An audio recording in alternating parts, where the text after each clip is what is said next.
In the quiet village of Umuzo, where everyone knew each other by name, Kachi was known as a humble and loyal driver, working for the wealthiest man in the area, Chief Okonkwo. Chief Okonkwo was not only known for his riches but also for his only daughter, Sharon. Sharon was the pride of the village, beautiful, intelligent, and kind-hearted. What set her apart was her compassion for her father's workers.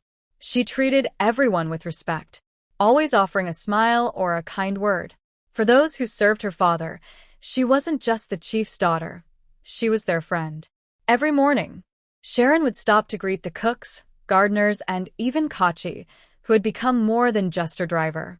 Often, when she rode in the car with him, she would sit beside him and chat, sharing stories, dreams, and sometimes her worries.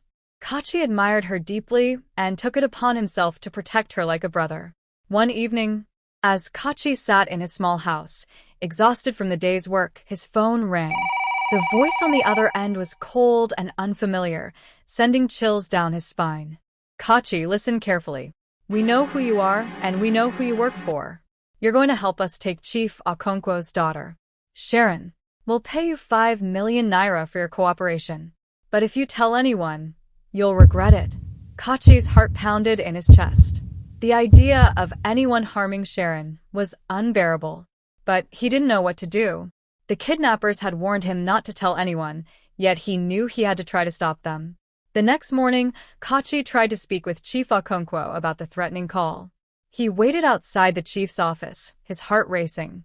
But Chief Okonkwo was a busy man. When Kachi finally had a moment to speak, the chief waved him away.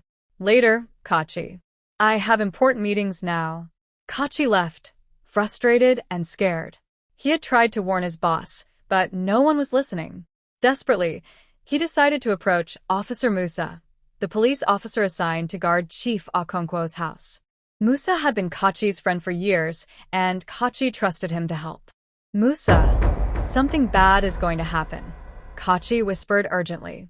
I got a call last night. They want to kidnap Sharon, and they're asking for my help. Musa's eyes widened in shock. Kidnap Sharon? That's serious.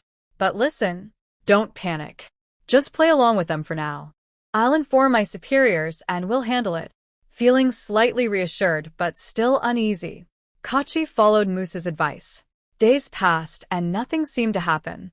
No one followed up with Kachi, and Sharon continued her daily routines, unaware of the lurking danger. However, Kachi couldn't shake off the sense of dread that hung over him like a dark cloud. Out of fear and uncertainty, Kachi decided to resign from his job. He couldn't bear the thought of being part of something so terrible. He packed his bags and fled to Umuzo, seeking refuge in a faraway town called Ndufu, where his cousin, Ikenna, lived. There, he hoped to start a new life and forget about the troubles that haunted him. Months passed, and Kachi's life in Ndufu was peaceful. The memory of the threatening call began to fade, and he heard nothing about Sharon or the kidnapping. He began to hope that the danger had passed, or that maybe the kidnappers had changed their minds. But one morning, as Kachi sat outside his cousin's house enjoying the breeze, a group of police officers arrived. Without warning, they arrested him. Kachi, you're under arrest for the kidnapping of Chief Okonkwo's daughter, one of the officers said. Kachi's world crumbled around him. Kidnapping? He had done nothing wrong. Despite his protests and explanations, the police wouldn't listen. They threw him into a dark, cold cell, and Kachi's hope began to fade. Days turned into weeks, and Kachi sat in his prison cell, confused and frightened. He had trusted Musa to help him, but now it seemed as though he had been abandoned by everyone. His name had been dragged through the mud, and the villagers back in Umuzo believed that he had betrayed Chief Okonkwo. Then, one fateful night, Kachi overheard 2 guards talking outside his cell. They mentioned a new arrest, a man from a gang of kidnappers who had confessed to abducting Sharon. But what shocked Kachi most was hearing Musa's name. Musa was involved? He helped the kidnappers? One guard whispered. Kachi's heart raced. Musa, the very man he had trusted, had betrayed him.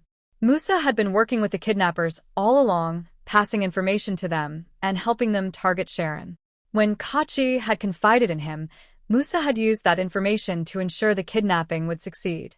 Musa had played both sides, pretending to help while secretly aiding the criminals. As the truth unraveled, it became clear that Musa had been involved from the start. The police, realizing their mistakes, and quickly acted. They tracked down the remaining members of the kidnapping gang and discovered the hideout where Sharon had been held. In a daring rescue mission, Sharon was found and brought back to Umuzo, shaken but unharmed. Sharon was safe. The focus shifted to Officer Musa. His betrayal shocked the village. The police force immediately dismissed him and sentenced to prison for his involvement in the kidnapping. The villagers, that once proud of Musa, now looked at him with disgust. News of Kachi's innocence spread throughout Umuzo. The villagers who had once whispered behind his back now regretted ever doubting him. Chief Okonkwo, who had been devastated by his daughter's kidnapping, was filled with guilt when he learned the full story. One bright morning, after Sharon's safe return, Chief Okonkwo called Kachi to his house. Kachi, unsure of what to expect, walked in cautiously. Kachi, Chief Okonkwo began, his voice heavy with regret. I owe you more than just an apology. I failed you. You tried to warn me, but I was too busy to listen. Because of my negligence, you suffered for something you didn't do. Kachi looked down, unsure of how to respond. The chief's words were sincere, and the guilt was clear on his face. Chief Okonkwo continued, his voice cracking. You tried to protect my daughter, even when it put you in danger. For that, I can never repay you. The chief reached into his pocket and handed Kachi an envelope. Inside was a check for 10 million naira. Yes, 10 million naira, double of the amount the kidnappers had offered as a bribe.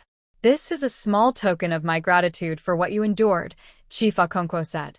You suffered for what you had no part in, and I failed to listen to you when it mattered most. Kachi was overwhelmed.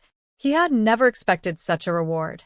He had only done what he believed was right, but the chief's generosity made him realize that even in the darkest times, there could be moments of justice. Sharon, who had been standing beside her father, stepped forward and took Kachi's hands. Thank you, Kachi, she said softly. You didn't just protect me, you showed all of us the true meaning of loyalty. In the end, Musa was jailed for his betrayal, and Kachi's name was cleared. The villagers who had once doubted him now spoke of him as a hero. Chief Okonkwo, humbled by the experience, realized the importance of listening to those who served him. And Kachi, with the chief's generous reward, was finally able to start a new chapter of his life, free from the shadows of suspicion and fear. The village of Umuzo would never forget the story of the brave driver who stood up against danger, not for money, but for the love of doing what was right.